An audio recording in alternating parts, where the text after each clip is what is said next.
Hello everyone, Assalamu alaikum. Welcome back to Ultra Brains Academy. So today the topic is glycolysis. But before understanding glycolysis, हम लोगों ने इससे पहले light reaction को discuss किया था, डार्क रिएक्शन को डिस्कस किया था और उनके बीच में जो केमियोस्मोटिक हाइपोथेसिस छोटा सा टॉपिक था जिसमें ग्रेडियंट न बनना होता है वो डिस्कस किया था. सो डार्क रिएक्शन में या जो हम कहें कि जो कंप्लीट फोटोसिंथेसिस का प्रोसेस था उसमें से क्या हुआ था, एक ग्लूकोज का मॉलिक्यूल जो है वो बन चुका था, राइट. 6 टाइम्स साइकिल चली थी, वो सब डिटेल जो प्रीवियस लेक्चर्स है उसमें मौजूद है. सो फोटोसिंथेसिस के प्रोसेस के बाद मैंने लास्ट वीडियो में कहा था कि नेक्स्ट टॉपिक C4 साइकिल पे आएगा, बट एक लिंक चलती है.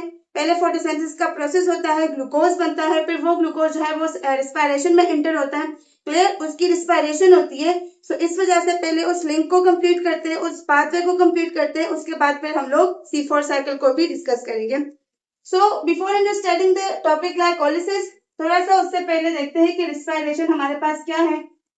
इससे पहले जो लेक्चर्स थे उसमें से हम लोगों ने फोटोसिंथेसिस का प्रोसेस जो है वो डिटेल में देखा, introduction and then light and dark reaction.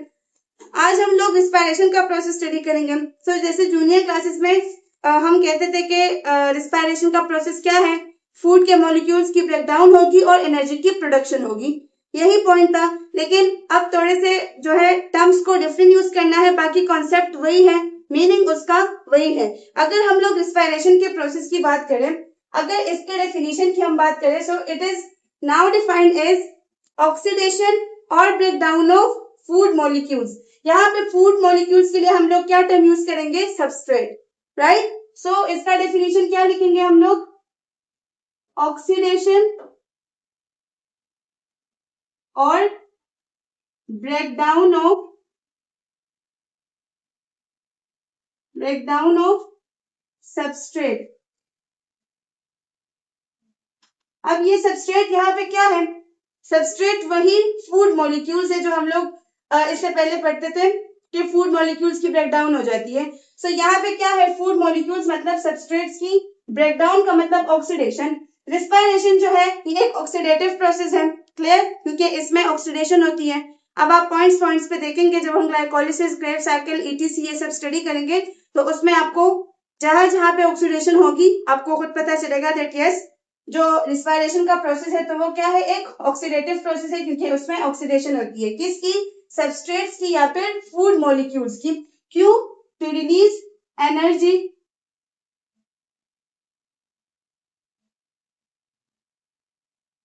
Energy किस फॉर्म में, ATP में. और ATP को हम लोग क्या कहते हैं, ATP को हम लोग energy currency of the cell कहते हैं, energy currency of the cell. और अगर हम लोग इसके पावर स्टेशन की बात करें, ये एनर्जी आती कहां से, मतलब रिस्पायरेशन का प्रोसेस जो है वो मोस्टली होता कहां पे. सो पावर स्टेशन इसका क्या है, पावर स्टेशन इसका है माइटोकॉन्ड्रिया, क्योंकि जितने भी रिस्पायरेशन पूरा जो रिस्पायरेशनल पाथवे है वो बेसिकली कहां पे होता है, माइटोकॉन्ड्रिया में. So that's why we will call it power station of ATP. हमारे पास क्या होगा, माइटोकॉन्ड्रिया होगा. इसके अलावा अगर हम लोग बात करें रिस्पायरेशन की, सो it is a type of intracellular respiration. यहाँ पे हम लोग जब रिस्पायरेशन को स्टडी कर रहे हैं, सो ये क्या है, इंट्रासेलुलर, क्योंकि ये इनसाइड द सेल्स होता है. So we can say that respiration is an intracellular process.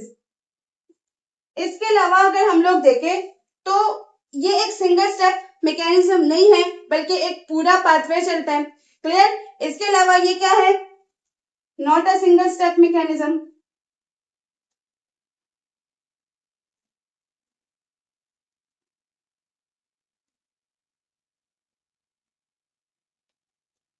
एक्सर्गोनिक process है ये, एक्सर्गोनिक प्रोसेस है. अगर हम बात करें फोटोसिंथेसिस की, तो फोटोसिंथेसिस वाज एंडरगोनिक, क्योंकि वहां पे एनर्जी यूज होती है, कौन सी एनर्जी, लाइट एनर्जी. यहाँ पे एनर्जी बन रही है, यहाँ पे एनर्जी जो है वो सिस्टम को मिल रही है, वहां पे एनर्जी जो है वो सिस्टम से ली जा रही थी. सो ये हमारे पास कौन सा प्रोसेस है, एंडरगोनिक, सॉरी एक्सर्गोनिक. एंडरगोनिक जो था वो फोटोसिंथेसिस था. इसके अलावा एक दूसरा इंपॉर्टेंट यहाँ पे इसके लिए टर्म यूज किया जाता है, मोस्टली हमारे पास जितने भी प्रोसेसेस होते हैं वो या तो कैटाबोलिक होंगे या एनाबोलिक होंगे, या चीजें बनेंगी या फिर उसकी ब्रेकडाउन होगी। लेकिन अगर हम बात करें रिस्पायरेशन की, सो रिस्पायरेशन इज प्योरली एम्फीबोलिक। अब एम्फीबोलिक का मतलब क्या है? Amphi mean both.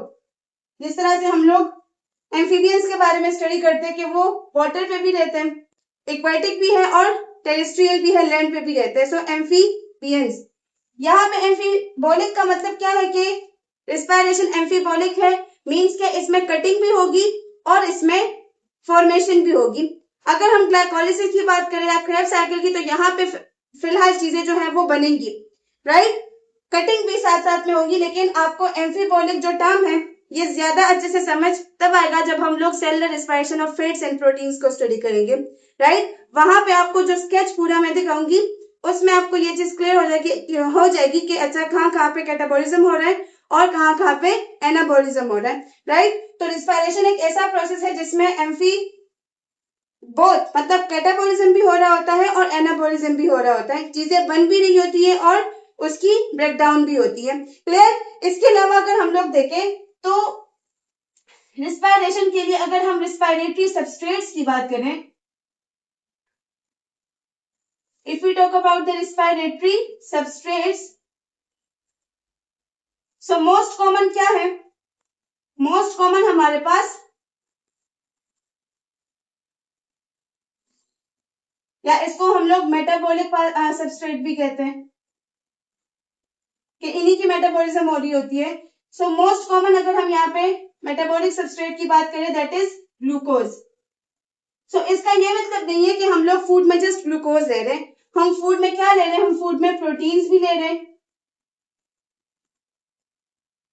और हम लोग फैट्स या फिर लिपिड्स भी ले रहे हैं, हम लोग फूड में फैट्स भी ले रहे हैं। So not just glucose, protein भी हो सकता है, फैट्स भी हो सकते हैं, फैटी एसिड्स भी हो सकते हैं और अमाइनो एसिड्स भी हो सकते हैं, लेकिन कॉमन हमारे पास क्या है? ग्लूकोज है, राइट। और इसका रीजन क्या है? जब हम cellular respiration of fats and protein study करेंगे वहां पे मैं आपको फैट्स का जो मेटाबॉलिज्म होता है और जो ग्लूकोज है वो तो खैर ऑलरेडी आपको यहाँ पे क्लियर हो जाएगा जब हम ग्लाइकोलिसिस स्टडी करेंगे, क्रेब्स साइकिल वगैरह, तो वो तो हो जाएगा। बट अगर हम बात करें फैट्स की या प्रोटीन्स की, क्लियर, तो फैट्स का जो मेटाबॉलिज्म है वो थोड़ा सा डिफरेंट होता है कार्ब्स से, क्लियर। तो ये वाला पॉइंट जो है वो आपको उस वाले टॉपिक में ज्यादा क्लियर रहेगा। आज का हमारा फोकस जो है वो मेनली ग्लाइकोलिसिस पे होगा, ग्लूकोज पे होगा, क्लियर। तो ग्लूकोज इसीलिए कॉमन सबस्ट्रेट है क्योंकि ग्लूकोज का जो मेटाबॉलिज्म है एज कम्पेयर टू फैट्स थोड़ा सा इजी होता है, इतना कॉम्प्लिकेटेड नहीं होता। और अगर हम बात करें प्रोटीन्स की, तो प्रोटीन जो है वो बहुत कम केसेस में एनर्जी प्रोवाइड करता है। मोस्टली जो प्रोटीन्स है वो हमारी बॉडी के स्ट्रक्चर्स जो है वो बनाता है। और इसके अलावा प्रोटीन का जो इंपॉर्टेंस है वो मैं आपको जेनेटिक कोड के टॉपिक में और भी डिटेल में बता चुकी हूँ, राइट। सो अगर हम यहाँ पे देखें मोस्ट कॉमन हमारे पास सबस्ट्रेट क्या है? ग्लूकोज है। इसी ग्लूकोज को आगे हम लेके जाएंगे और रिस्पायरेशन का प्रोसेस जो है वो इसी से स्टार्ट होगा। सो एक ग्लूकोज की अगर हम बात करें सिंगल ग्लूकोज की, तो एक सिंगल ग्लूकोज से हमारे पास अगर यूकेरियोटिक सेल है तो टोटल कितने एटीपीज बनते हैं? 36 एटीपीज बनते हैं। टोटल कितने एटीपीज बनते हैं? 36। अगर हम इसमें एनर्जी की बात करें, so we have total 680 kilo calories energy. अगर हम लोग बात, ये हमारे पास है यूकेरियोट्स के केस में। अगर प्रोकैरियोट्स के केस में हम बात करें, so we have 38 ATPs, 38 ATPs. तो प्रोकैरियोट्स में एक सिंगल ग्लूकोज 38 एटीपीज बनाता है, जबकि यूकेरियोट्स में हमारे पास एक सिंगल ग्लूकोज जो है वो कितने? 36 बनाता है। 36 भी नहीं बनाता, 38 बनाता है, बट जो नेट गेन है वो कितना होता है? वो हमारे पास 36 एटीपीज होता है, क्लियर। ये दो एटीपीज कहाँ चले गए अभी हम आपको टॉपिक के बीच में समझा दूंगी जब हम ग्लाइकोलिसिस को स्टडी करेंगे।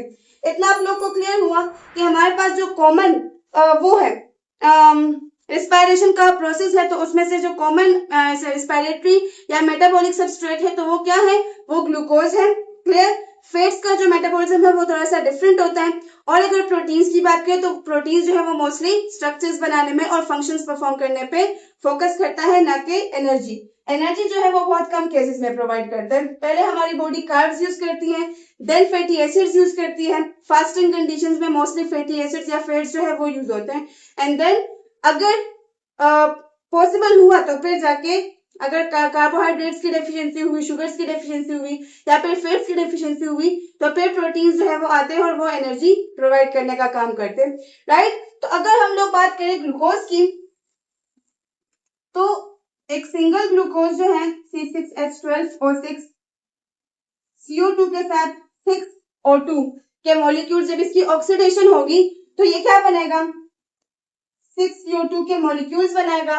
6 जो है वो H2O के मॉलिक्यूल्स बनाएगा और इसी के साथ साथ क्या बनेगी, ATP। अब यहां से जो मैंने लिखा है कि 6CO2, तो ये आपको क्लियर हो चुका होगा। जब हम डार्क रिएक्शन डिस्कस कर रहे थे तो उसमें से एक सिंगल ग्लूकोज के मॉलिक्यूल के लिए कितने CO2 यूज हुए थे, 6 CO2 यूज हुए थे। तो ये वही 6 CO2 है। जो जो चीजें यूज हो रही होती है किसी भी रिएक्शन में वही चीजें वापस ही बनती है।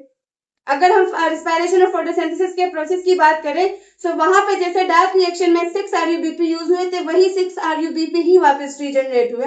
अगर 6 CO2 यूज हुए थे वही 6 CO2 फिर से यहाँ पे रीजनरेट हो जाते हैं। सो जो चीजें नेचर का यही सिस्टम है कि जो चीज यूज होगी किसी भी प्रोसेस में वही अगेन जो है वो बन जाती है, राइट। तो इसी वजह से अगर हम देखें, अगर हम फोटोसिंथेसिस के प्रोसेस की बात करें तो फोटोसिंथेसिस का प्रोसेस हम ऐसे लिखते हैं ना, प्लस अब यहाँ पे लाइट एनर्जी होती है और उससे क्या बनता है C6H12O6 और साथ में 6O2, क्लियर। तो ये देखिए 6 CO2, एक सिंगल ग्लूकोज के मॉलिक्यूल के लिए कितने CO2 यूज होते हैं, 6।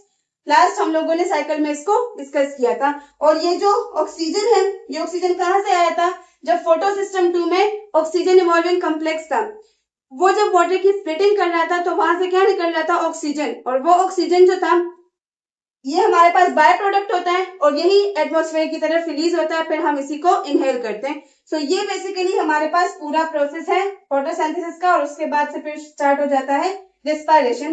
तो रिस्पायरेशन का आप लोग को क्लियर हुआ, ये क्या करेगा, एक सिंगल ग्लूकोज मॉलिक्यूल जो है इसकी कंप्लीट ऑक्सीडेशन होगी, राइट। सिंपल जो फूड होगा वो क्या होगा, ऑक्सीडाइज होगा और वो क्या बनाएगा, एनर्जी, राइट। तो यहाँ पे जब कंप्लीट ऑक्सीडेशन होगी तो क्या होगा कि इसके जो बॉन्ड्स है उसकी ब्रेकडाउन होगी और जब बॉन्ड्स की ब्रेकडाउन होगी, यहाँ पे जो बॉन्ड्स होते हैं वो काफी स्ट्रॉन्ग होते हैं, काफी एनर्जेटिक होते हैं, उनमें बहुत ज्यादा हाई लेवल की एनर्जी होती है। तो जब वो बॉन्ड्स टूट जाते हैं तो उससे एटीपी के फॉर्म में हमारे पास एनर्जी रिलीज हो जाती है और फिर उसी एनर्जी को हम अपने डिफरेंट प्रोसेसेस के लिए यूज करते हैं। यहाँ तक आप लोग को पॉइंट्स क्लियर हुए रिस्पायरेशन के बारे में। इंट्रासेलुलर प्रोसेस है, क्लियर, इंटरगोनिक है। मेटाबॉलिक सब्सट्रेट के बारे में हम लोगों ने डिस्कस किया, लेकिन मोस्ट कॉमनली या मोस्ट इंपॉर्टेंटली हमारे पास क्या है, ग्लूकोज है। इसके अलावा फैट्स भी हो सकते हैं, प्रोटीन्स भी हो सकते हैं, राइट।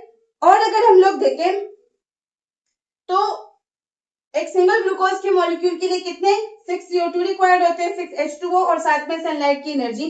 तो रिस्पायरेशन के प्रोसेस में वही 6 CO2 के 6 जो CO2 के मॉलिक्यूल्स है वो रिलीज हो जाते हैं, राइट। अब अगर हम लोग देखें तो सबसे पहले जब ग्लूकोज बन जाता है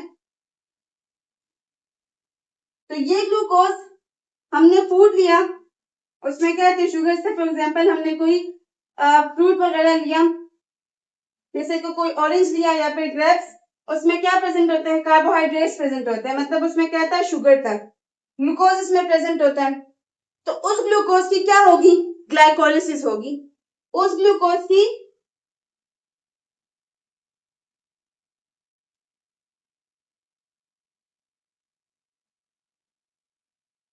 ग्लूकोज की क्या होगी, ग्लाइकोलिसिस होगी, राइट।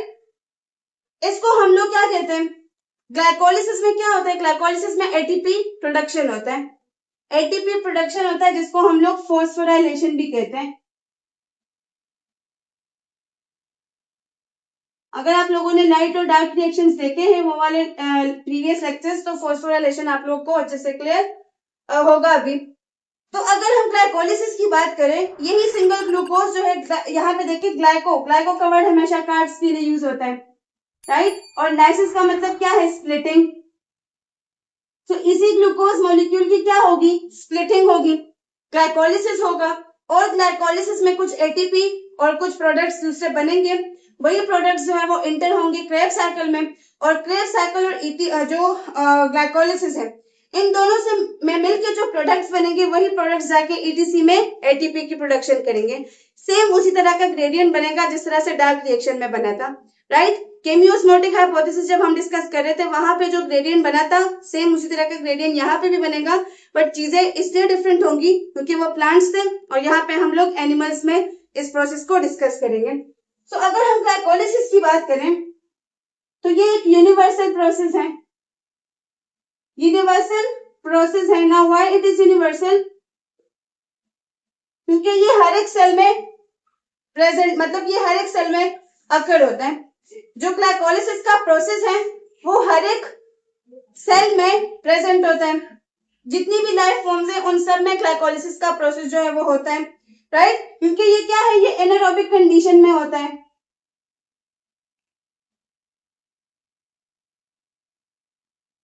ये एनारोबिक कंडीशंस में होता है, इसको ऑक्सीजन की रिक्वायरमेंट नहीं होती।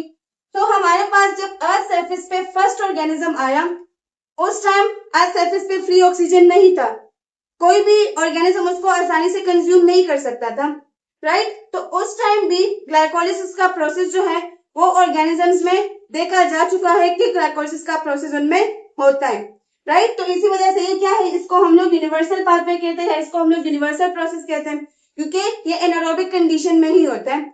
इसके अलावा अगर हम लोग देखें तो ग्लाइकोलिसिस का प्रोसेस होता कहाँ पे? It occurs in cytoplasm.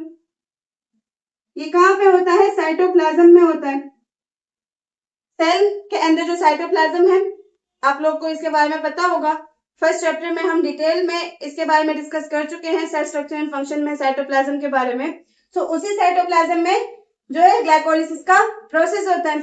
इसके अलावा अगर हम लोग ग्लाइकोलिसिस के प्रोसेस में एटीपी प्रोडक्शन की बात करें तो टोटल हमारे पास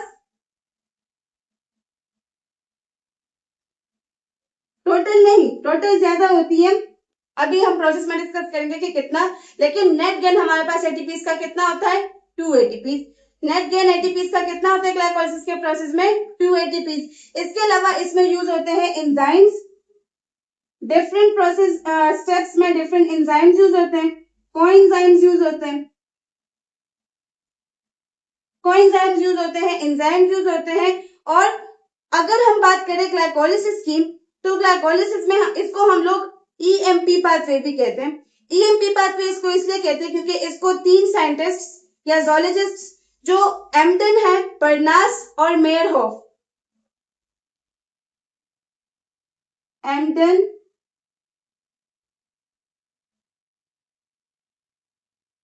या फार्नस या परनास और मेयरहोफ,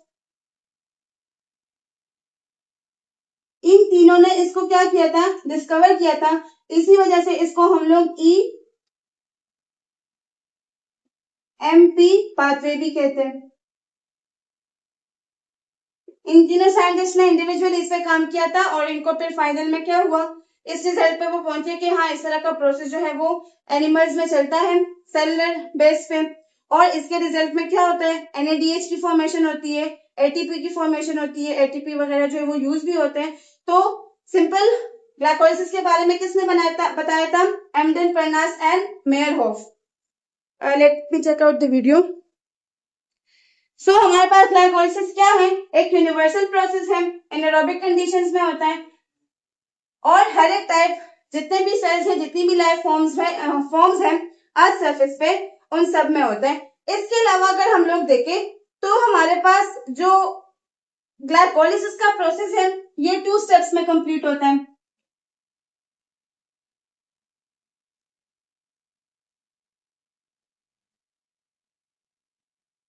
it completes in 2 steps. First one क्या है? रेस्पिरेटरी फेज और दूसरा ऑक्सीडेटिव फेज। फर्स्ट वन हमारे पास है प्रिपरेटरी फेज, दूसरा हमारे पास है उसका ऑक्सीडेटिव फेज। फर्स्ट फेज में क्या होगा? प्रिपरेटरी फेज में क्या होगा? जो हमारे पास ग्लूकोज था उसकी ब्रेकडाउन होगी, राइट। जो फर्स्ट है प्रिपरेटरी फेज, इसमें क्या होगा,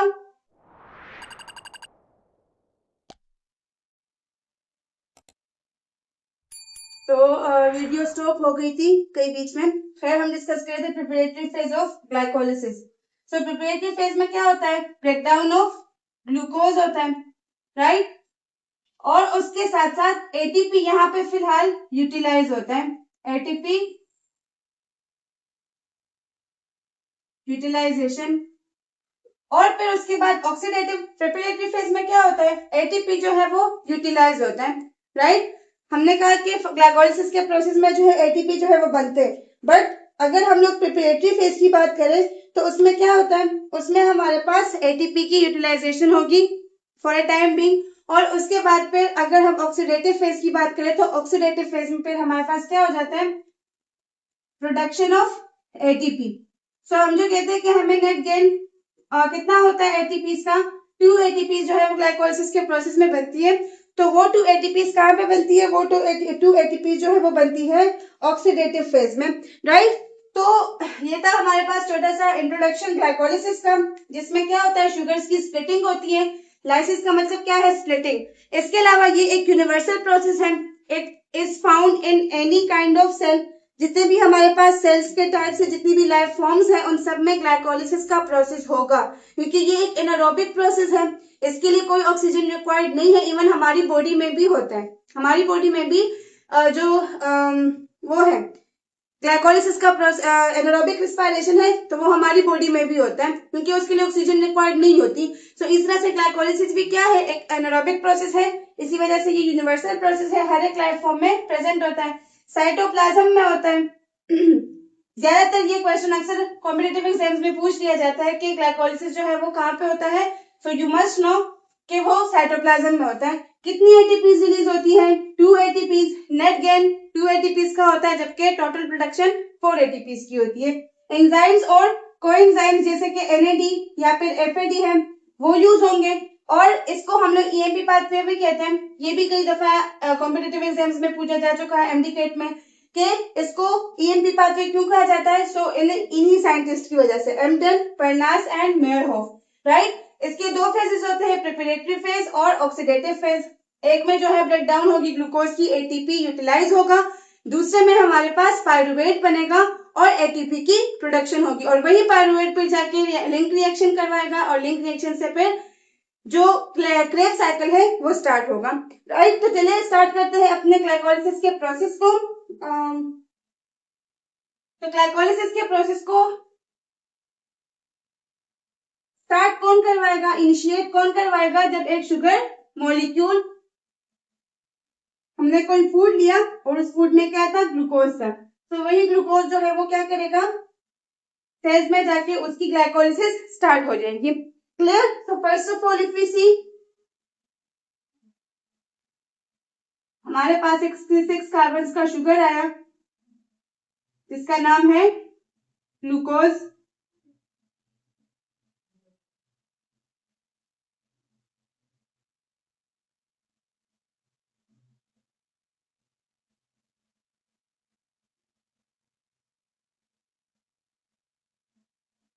ये हमारे पास क्या है, ये एक ग्लूकोज का मॉलिक्यूल है, राइट। This is glucose. और अगर हम इस फेज की बात करें तो ये कौन सा फेज है, दिस इज प्रिपरेटरी फेज।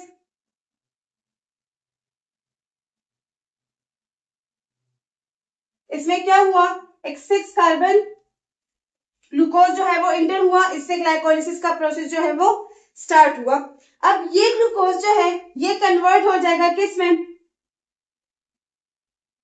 ये कन्वर्ट हो जाएगा ग्लूकोज 6 फॉस्फेट में, ये कन्वर्ट हो जाएगा ग्लूकोज 6 फॉस्फेट में।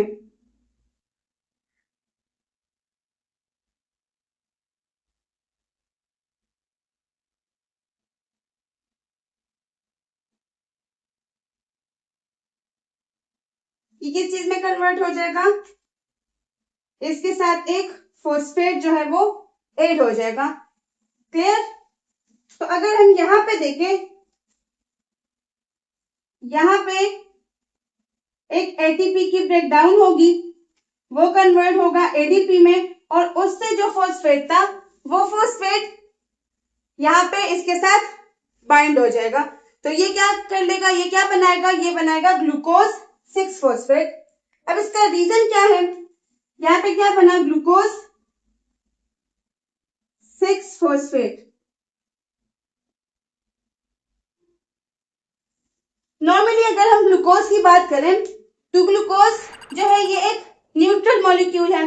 जब ये सेल में इंटर होगा, क्लियर, इसको कौन, इसको ट्रांसपोर्टर्स और कैरियर प्रोटीन्स लेके आते हैं ना सेल में, किस लिए, रेस्पिरेशन करवाने के लिए। तो ये ग्लूकोज जो है ये न्यूट्रल होते हैं, ये सेल मेम्ब्रेन को पास कर जाते हैं और फिर से चले जाते हैं। तो पर्पस तो ये नहीं था इसके लाने का, पर्पस तो ये था कि जब ये आएंगे सेल में तो रेस्पिरेशन का प्रोसेस करेंगे, क्लियर, लेकिन ये न्यूट्रल होते हैं सो ये फिर से एस्केप करते हैं। इसी वजह से यहाँ पे इनके साथ एक फॉस्फेट अटैच हो जाता है। फॉस्फेट क्या है, ये एक नेगेटिवली चार्ज मॉलिक्यूल है। तो ये जब इसके साथ अटैच होगा तो इस फॉस्फेट की वजह से ये फिर सेल को पार नहीं कर पाते, जो ग्लूकोज का मॉलिक्यूल है।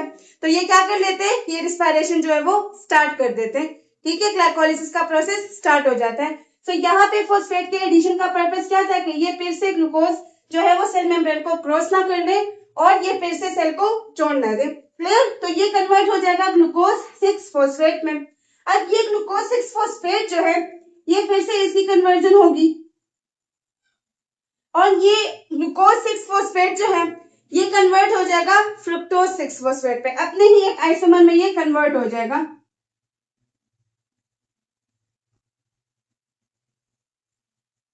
आइसोमेरिज्म का तो पता है, केमिस्ट्री आप लोगों ने थोड़ी बहुत पढ़ रखी होगी। ऐसे मॉलिक्यूल्स जिनका मॉलिक्यूलर फार्मूला जो है वो same, different structure formula different होता है जबकि मॉलिक्यूलर फार्मूला उसका सेम होता है। अगर हम ग्लूकोज और फ्रुक्टोज की बात करें तो C6H12O6 दोनों का जो केमिकल फॉर्मूला है वो सेम होता है, लेकिन स्ट्रक्चर इनकी डिफरेंसेस जो है वो होती है। तो ये किस में कन्वर्ट हो जाता है, अपने ही एक आइसोमर में कन्वर्ट हो जाता है और उसके साथ भी यहाँ पे क्या ऐड होगा, फॉस्फेट ऐड होगा, उसका नाम क्या है, fructose 6 phosphate, clear. Fructose 6 phosphate में इसकी कन्वर्जन हो जाती है। अब अगर हम लोग देखें तो ग्लूकोज और फ्रुक्टोज में डिफरेंस क्या है कि यहाँ पे कार्बन नंबर 1 पे एल्डो ग्रुप प्रेजेंट होता है, जबकि यहाँ पे कार्बन नंबर 2 पे कीटोन ग्रुप प्रेजेंट होता है। हम सबको पता है कि फ्रुक्टोज में कौन सा फंक्शनल ग्रुप प्रेजेंट है, कीटो फंक्शनल ग्रुप। तो इसी वजह से इनके फंक्शनल ग्रुप के डिफरेंसेस की वजह से फ्रुक्टोज की जो ब्रेकडाउन है वो इजीली हो जाती है। बायोएनर्जेटिक्स का चैप्टर स्टूडेंट्स के लिए मुश्किल क्यों होता है, क्योंकि वो ऐसे छोटे छोटे पॉइंट्स को नहीं समझ पाते। मतलब अगर यहाँ पे ग्लूकोज है, ग्लूकोज के साथ फॉस्फेट ऐड हुआ है, तो फॉस्फेट के एडिशन की वजह क्या थी, या फिर अगर ग्लूकोज कन्वर्ट हो रहा है फ्रुक्टोज में, या फ्रुक्टोज 6 फॉस्फेट कन्वर्ट हो रहा है फ्रुक्टोज 1,6 बाइफॉस्फेट में, तो इनके पीछे रीजंस क्या हैं। इनके पीछे काफी सिंपल रीजंस होते हैं, छोटे से कॉन्सेप्ट्स होते हैं, बट हमें उन्हें समझना पड़ता है। सो ग्लूकोज 6 फॉस्फेट पहले जो है ग्लूकोज 6 फॉस्फेट में क्यों कन्वर्ट हुआ, क्योंकि ये न्यूट्रल होता है तो ये सेल मेम्ब्रेन को इजीली पास कर देता है। हालांकि इसका पर्पस जो था सेल में लाने के लिए ये नहीं था कि ये फिर से सेल को छोड़ दे, इसने यहाँ पे आके रिस्पायरेशन का प्रोसेस इनिशिएट करवाना है। तो इसी वजह से यहाँ पे एक फॉस्फेट जो है इससे इसको कैप्ट किया जाता है, राइट। तो फिर ये आसानी से, अब यहाँ पे एक चार्ज मॉलिक्यूल हुआ और हमें पता है कि सेल मेम्ब्रेन को एक चार्ज मॉलिक्यूल इजीली पास नहीं कर सकता, क्लियर। तो ये कन्वर्ट हो जाता है 6 फॉस्फेट में, फिर ये फ्रुक्टोज 6 फॉस्फेट में कन्वर्ट हो जाता है। फंक्शनल ग्रुप के चेंज की वजह से इनका जो ब्रेकडाउन होता है वो इजी हो जाता है। अब बैलेंस के लिए ये फिर से यहाँ पे ये जो फ्रुक्टोज 6 फॉस्फेट है, ये फ्रुक्टोज 6 फॉस्फेट फिर से कन्वर्ट हो जाता है, ये कन्वर्ट हो जाता है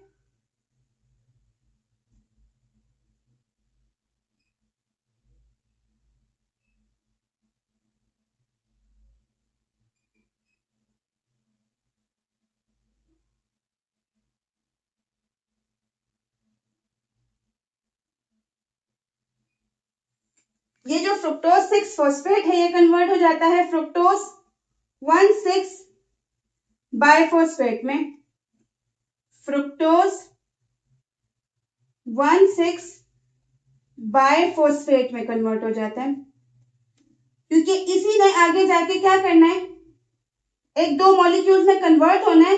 सो बैलेंस की वजह से एक फॉस्फेट यहाँ, एक फॉस्फेट यहाँ, तो इसकी आसानी से यहाँ पे ब्रेकडाउन होगी और ये दो इक्वल मॉलिक्यूल्स में कन्वर्ट हो जाएगा, राइट। तो पहले हमारे पास क्या बना, ग्लूकोज बना, यहाँ पे एक एटीपी जो है वो यूज हुआ, एटीपी में कन्वर्ट हुआ, फॉस्फेट आके इसके साथ बाइंड हुआ। ये जो मैं आपको ब्लैक से दिखा रही हूँ ये क्या है, ये कार्बन नंबर है।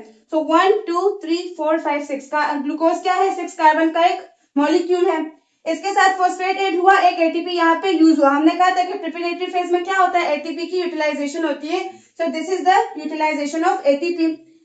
इसके अलावा अगर हम देखें, ग्लूकोज 1,6 फॉस्फेट जो है वो कन्वर्ट हो जाता है अपने ही आइसोमर में फ्रुक्टोज 6 फॉस्फेट में, क्लियर। और ये फ्रुक्टोज 6 फॉस्फेट फिर से कन्वर्ट हो जाता है फ्रुक्टोज 1,6 बाइफॉस्फेट में। यहाँ पे बैलेंस के लिए इन्होंने आगे दो मॉलिक्यूल में कन्वर्ट होना है। सो एक के पास भी फॉस्फेट होना चाहिए, दूसरे के पास भी होना चाहिए। सो यहाँ पे ये क्या होगा, इसके साथ एक दूसरा फॉस्फेट ऐड होगा और हमारे पास क्या बनेगा, फ्रुक्टोज 1,6 बाइफॉस्फेट। इसी तरह से अगर हम यहाँ पे उसकी बात करें, एंजाइम्स यहाँ पे जो यूज होंगे, ये हमारे पास क्या है, एंजाइमेटिक एक्टिविटीज है। तो यहाँ पे अपने स्पेसिफिक एंजाइम्स भी यूज होंगे। जैसे कि अगर हम लोग फर्स्ट स्टेप में बात करें, तो फर्स्ट स्टेप में कौन सा एंजाइम यूज होगा, हेक्सोकाइनेज। फर्स्ट स्टेप में कौन सा एंजाइम यूज होगा, हेक्सोकाइनेज। अगर हम बात करें ग्लूकोज 6 फॉस्फेट जब फ्रुक्टोज 6 फॉस्फेट में कन्वर्ट होता है, तो यहाँ पे यूज होता है phosphoglucose isomerase. Phospho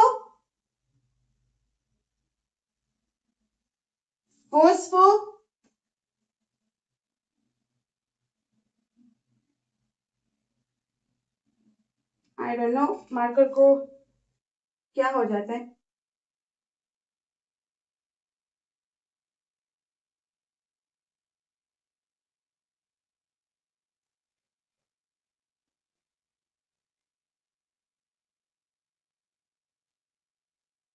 glucose 6 phosphate जब फ्रुक्टोज 6 फॉस्फेट में कन्वर्ट होता है, तो यहाँ पे कौन सा यूज होता है, यहाँ पे यूज होता है enzyme phospho glucose isomerase. Isomerase क्यों, क्योंकि यहाँ पे ये कन्वर्ट हो रहा है अपने ही आइसोमर में, तो आइसोमेरेज एंजाइम यहाँ पे यूज हो जाएगा। इसके बाद अगर हम लोग देखें,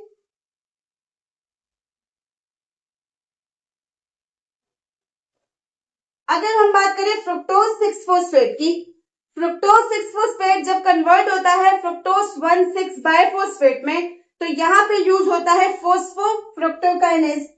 यहाँ पे कौन सा एंजाइम यूज होता है, फोस्फोफ्रुक्टोकाइनेज यूज होता है। ये एंजाइम जो है स्टेप बाय स्टेप याद रखना बहुत इंपॉर्टेंट है, तो ये आप लोगों ने याद रखना है। अब ये जो फ्रुक्टोज 1,6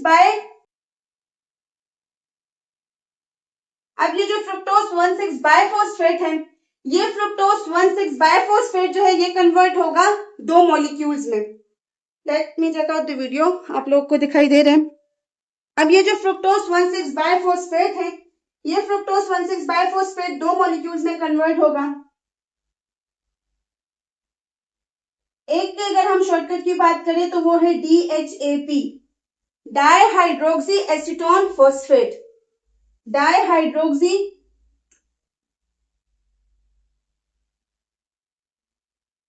एसीटोन फॉस्फेट। और अगर हम दूसरे की बात करें, तो दूसरा हमारे पास क्या है, that is G3P, glyceraldehyde 3 phosphate.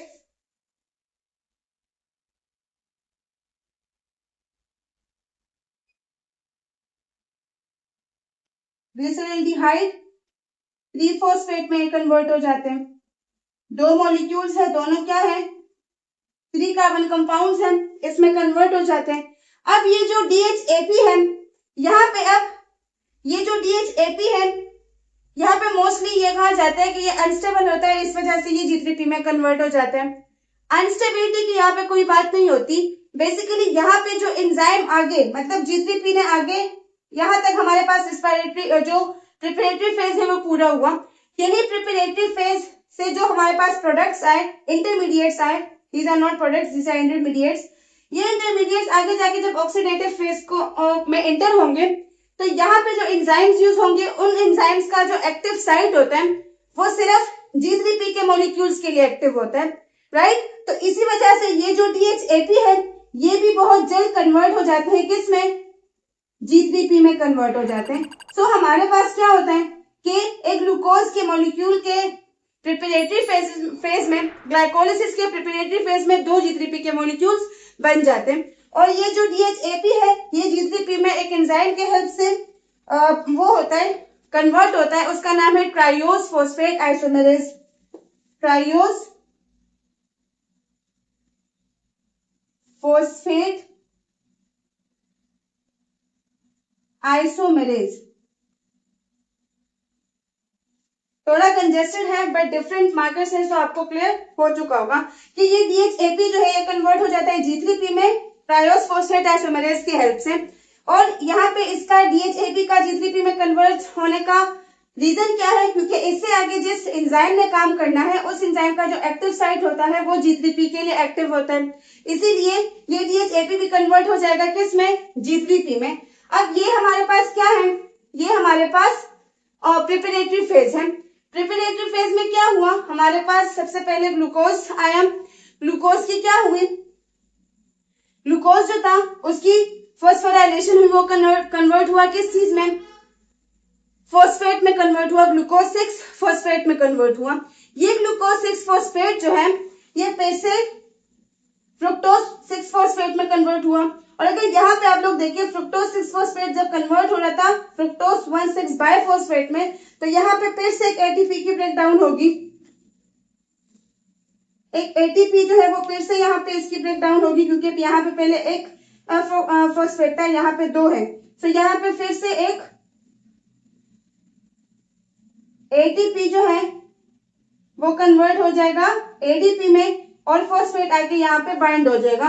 So fructose 6 phosphate किस में कन्वर्ट हुआ?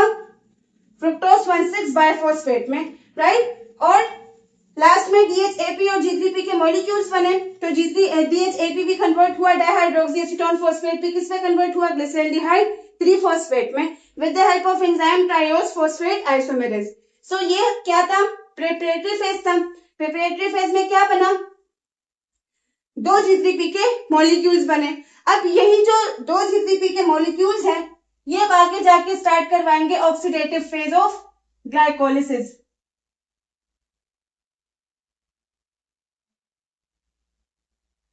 ऑक्सीडेटिव फेज जो है वो किससे स्टार्ट होगा? जो 2 G3P के मॉलिक्यूल्स हैं उनसे स्टार्ट होगा। ग्लिसरॉल्डिहाइड ग्लिसरॉल्डिहाइड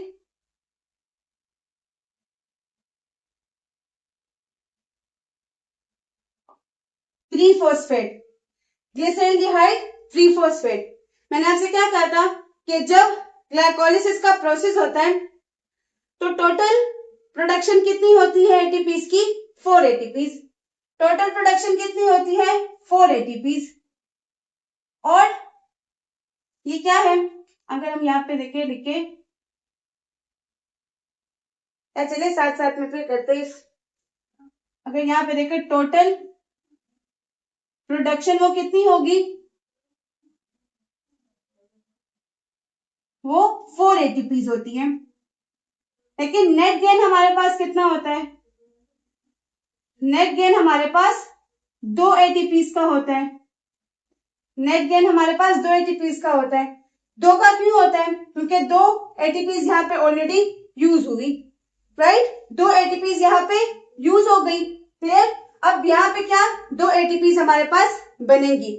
2 एटीपीज अब यहाँ पे क्या होगी? बनेगी। तो टोटल हमारे पास 4 प्रोडक्शन है बट 2 यूज हो गई, तो इस वजह से 2 जो है वो हमारे पास क्या होगी? नेट गेन जो है एटीपीज का कितना होगा? We will be having 2 ATPs.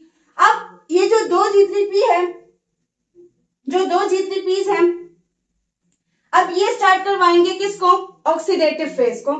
यहाँ पे क्या हो जाता है, ये जो दो G3Ps हैं ये ऑक्सीडाइज हो जाते हैं, ये अपने जो हाइड्रोजन है उसको लॉस कर देते हैं। अगर हम G3Ps की बात करें तो ये ऑक्सीडाइज हो जाते हैं, लूजेज इट्स हाइड्रोजन, ये अपने हाइड्रोजन को लॉस कर देते हैं और ऑक्सीडाइज हो जाते हैं, राइट। यहाँ पे क्या होता है? इनकम्प्लीट ऑक्सीडेशन होती है, इनकम्प्लीट ब्रेकडाउन होती है। सो अगर हम बात करें दो G3P के मॉलिक्यूल्स की ऑक्सीडेशन की बात हुई तो हमने कहा था कि रिस्पायरेशन में क्या होता है, एक जो सबस्ट्रेट है वो रिड्यूस होता है, तो एक ऑक्सीडाइज होता है तो दूसरा रिड्यूस होता है। अब यहाँ पे अगर हम देखें G3P को, तो G3P जब कन्वर्ट होता है, सबसे पहले G3P क्या हुआ? ऑक्सीडाइज हुआ, उसने इलेक्ट्रॉन जो है वो लॉस कर दिए। ग्लिसर एल्डिहाइड 3-फॉस्फेट, अब ये ग्लिसर एल्डिहाइड 3-फॉस्फेट जो है ये कन्वर्ट होगा 1,3-बाइफॉस्फोग्लिसरेट में। ये किस में कन्वर्ट होगा?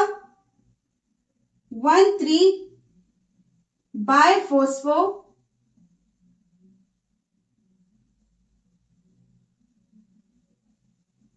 ग्लिसरेट में ये कन्वर्ट होगा।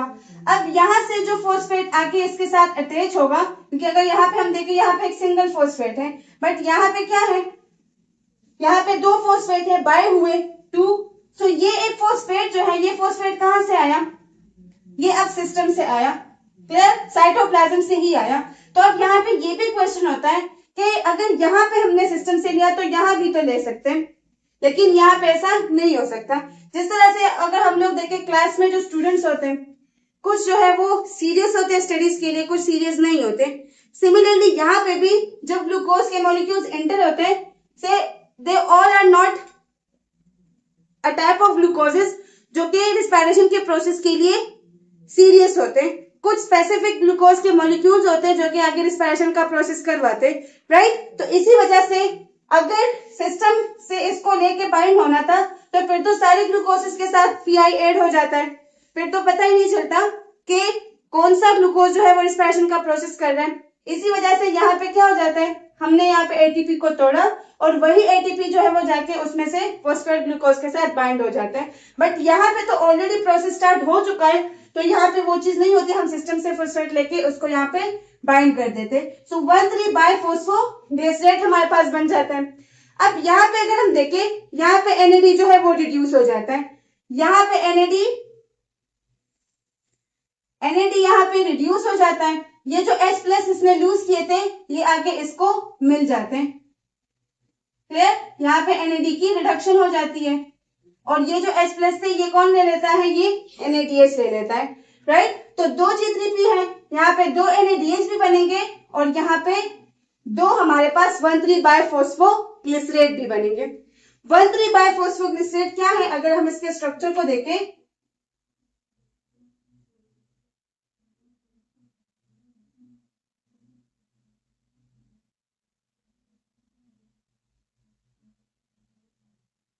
वन थ्री बाइफॉस्फोग्लिसरेट, तो यहाँ पे दो फॉस्फेट इसके साथ अटैच होंगे, 1,3-बाइफॉस्फोग्लिसरेट। और कितने मॉलिक्यूल्स? यहाँ पे दो G3Ps है, तो यहाँ पे भी जो जो मॉलिक्यूल्स या जो जो इंटरमीडिएट्स बनेंगे वो भी कितने होंगे? 2 इन नंबर होंगे, राइट। अब ये जो 1,3-बाइफॉस्फोग्लिसरेट है, ये 1,3-बाइफॉस्फोग्लिसरेट कन्वर्ट होगा 3-फॉस्फोग्लिसरेट में, ये कन्वर्ट होगा 3-फॉस्फोग्लिसरेट में। यहाँ पे देखिए ये कन्वर्ट होगा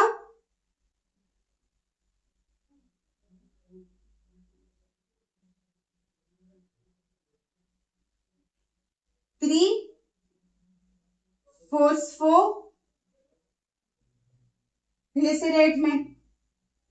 ये जो मैंने आपको पॉइंट बताया था ना, इस पॉइंट की तरफ हम अब और भी थोड़ा क्लियर आपको हो जाएगा, इसकी तरफ हम आ रहे हैं। 3-फॉस्फोग्लिसरेट, यहाँ पे कार्बन 3 पे क्या है? फॉस्फेट है। अब यहाँ पे देखिए दो G3P के मॉलिक्यूल्स है, मींस दो बाइफॉस्फेट। अब अगर यहाँ पे ये दो है तो इन दोनों से क्या हुआ? दोनों से फॉस्फेट यहाँ पे निकला, एक एक कार्बन नंबर 1, कार्बन नंबर 1 से आप इमेजिन करो यहाँ पे क्या है 1,3 बाइफॉस्फोग्लिसरेट, 2 मॉलिक्यूल्स हैं। सो दोनों मॉलिक्यूल से जो कार्बन नंबर 1 का जो फॉस्फेट था वो निकल गया और यहाँ पे हमारे पास क्या बना, वो एडीपी के साथ बाइंड हुआ और हमारे पास बना एटीपी। कितने एटीपीज यहाँ पे बने, यहाँ पे कितने एटीपीज बने, यहाँ पे 2 एटीपीज बने और यहाँ पे NADPH कितने बने, NADPH भी 2 बने, क्योंकि दो मॉलिक्यूल्स है तो इस वजह से DPH नहीं सॉरी DH NADH DPH वाला कॉन्सेप्ट फोटोसिंथेसिस में था, यहाँ पे NADH बनेगा तो यो यहाँ पे 2 NADH बने, ठीक है।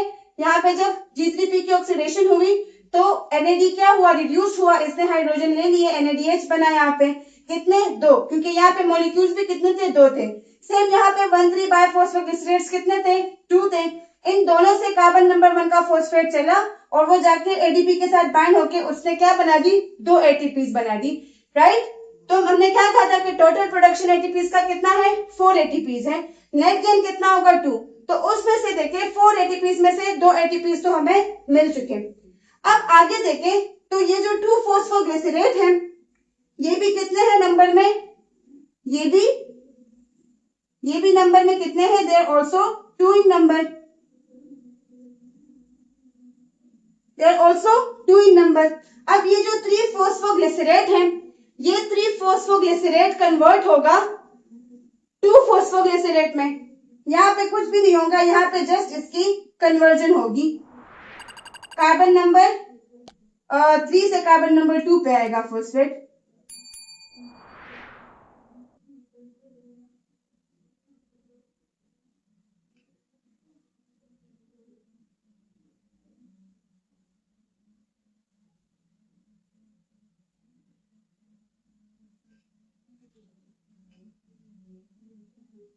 टू फॉस्फोग्लिसरेट कन्वर्ट हो जाएगा 2 फॉस्फोग्लिसरेट में, राइट, 2 फॉस्फोग्लिसरेट में कन्वर्ट हो जाएगा। अब ये जो, let me check out the video,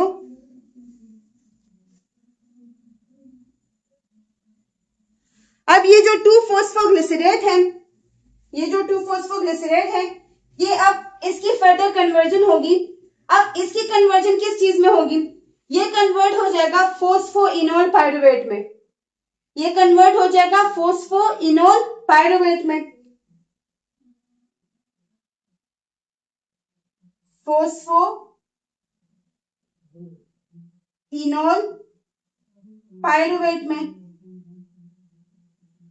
और इस फोस्फोइनोल पाइरुवेट से फॉस्फेट जो है वो चला जाएगा, राइट। तो अगेन अगर आप लोग देखें यहाँ पे ये फोस्फोइनोल पाइरुवेट कन्वर्ट हो जाएगा पाइरुविक एसिड में, यहाँ पे पाइरुवेट में, जो कि क्या है 3 कार्बन कंपाउंड है।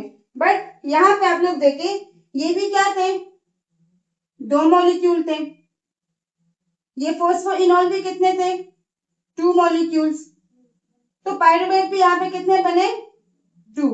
पाइरुवेट हमारे पास ग्लाइकोलिसिस के प्रोसेस में कितने पाइरुवेट बनते थे 2 बनते थे, तो वही 2 बन गए। अब यहाँ पे 2 एटीपीज बन गई, 2 एटीपीज अब और बनेगी, क्योंकि मैंने कहा था कि टोटल प्रोडक्शन कितनी होती है 4 होती है, राइट। सो इसी वजह से अब अगर हम देखें 2 एटीपीज हमें यहाँ पे मिल चुकी है, वी नीड 2 एटीपीज मोर। तो यहाँ पे जो फोस्फोइनोल पाइरुवेट है, यहाँ पे फोस्फो का मतलब क्या है कि इसमें फॉस्फेट प्रेजेंट है, ये फोस्फोइनोल पाइरुवेट जो है ये कन्वर्ट होता है पाइरुवेट में, तो यहाँ पे अगेन इससे क्या होता है,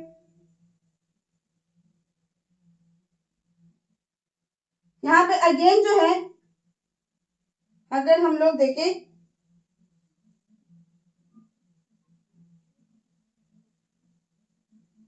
यहां से फॉस्फेट जाएगा, वो एडीपी के साथ बाइंड होगा और क्या बनाएगा एटीपी, लेकिन यहाँ पे मॉलिक्यूल्स 2 है तो कितनी एटीपीज बनेगी 2 एटीपीज बनेगी। सो ये हमारे पास टोटल प्रोडक्शन हुआ 4 एटीपीज का, 2 एटीपीज जो है वो यहाँ पे बनी, 2 एटीपीज यहाँ पे बनी और 2 एटीपीज जो है वो यहाँ पे बनी। टोटल प्रोडक्शन एटीपीज की कितनी हुई 4 एटीपीज, लेकिन नेट गेन हमें कितना हुआ 2, क्योंकि 2 एटीपी जो थी वो यहाँ पे यूज हो चुकी थी। एक एटीपी यहाँ पे यूज हुआ था और एक एटीपी जो था वो कहाँ पे यूज हुआ, वो यहाँ पे यूज हुआ था। तो ग्लाइकोलिसिस में टोटल प्रोडक्शन एटीपीज की कितनी होती है? ग्लाइकोलिसिस में टोटल प्रोडक्शन एटीपीज की 4 होती है, बट नेट गेन हमें कितना मिलता है? नेट गेन जो है वो हमें 2 एटीपीज का मिलता है, राइट? क्योंकि 2 एटीपीज यहाँ पे यूटिलाइज हुई और 4 एटीपी जो थी वो टोटल बनी थी, 2 वहां पे यूटिलाइज हुई और 2 यहाँ पे हमारे पास बन गई। यहाँ पे जो 4 बनी उसमें ऑलरेडी 2 वहां यूज हुई थी, इसी वजह से हम क्या कहते हैं कि नेट गेन हमारे पास कितना होता है? नेट गेन जो है वो 2 एटीपीज का होता है। इस चीज को मैं ज्यादा एम्फसाइज इसलिए कर रही हूँ क्योंकि इसी किस्म के क्वेश्चन जो है वो कॉम्पिटिटिव एग्जाम्स में पूछे जाते हैं। आपसे नेट गेन का पूछा जाता है, आपसे टोटल प्रोडक्शन का पूछा जाता है, सो आप लोग को पता होना चाहिए। So this was all about glycolysis process. Hopefully आपको अच्छे से क्लियर हो चुका होगा। अगर हम लोग इसके समरी की बात करें, if you talk about the summary,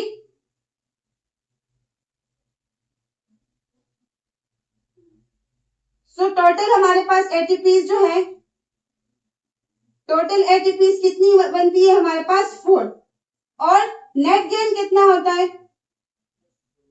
net gain जो है वो 2 एटीपीज का होता है। और उसी के साथ साथ NADH हमारे पास कितने बनते हैं? 2 जो है हमारे पास NADH बनते हैं। और अगर हम लोग NADH की बात करें तो एक सिंगल NADH जाके हमारे पास फर्दर फिर 3 एटीपीज बनाता है, राइट? तो ये हमारे पास पूरी समरी थी ग्लाइकोलिसिस की। और उसी के साथ साथ हमारे पास 2 पाइरुवेट भी बन जाते हैं। तो this was all about glycolysis. Total production ATPs की 4 होती है, नेट गेन जो है वो 2 होता है, ग्लूकोज का मॉलिक्यूल जो है वो स्प्लिट होता है और उससे हमारे पास 2 पाइरुवेट के मॉलिक्यूल बनते हैं। अब आगे देखेंगे कि पाइरुवेट को किस किस्म की कंडीशन मिल रही है। अगर एनारोबिक कंडीशन है तो क्या होगा, अगर एनारोबिक कंडीशन है तो क्या होगा, राइट? अगर ऑक्सीजन अवेलेबल है तो उसके साथ क्या होगा, अगर ऑक्सीजन अवेलेबल नहीं है तो इसके साथ क्या होगा। तो इसी टॉपिक को हम लोग इंशाल्लाह नेक्स्ट लेक्चर में डिस्कस करेंगे, जो कि है लिंक रिएक्शन। और वही लिंक रिएक्शन से हमारे पास स्टार्ट होगा क्रेब्स साइकिल। सो तब तक के लिए खुदाफिज, अपना बहुत सारा ख्याल रखिए, अल्ट्रा बेंज एकेडमी के साथ कनेक्ट रहिए। Do like, share and subscribe it. अच्छे से पढ़ते रहिए, अपना बहुत सारा ख्याल रखिए। Thank you very much.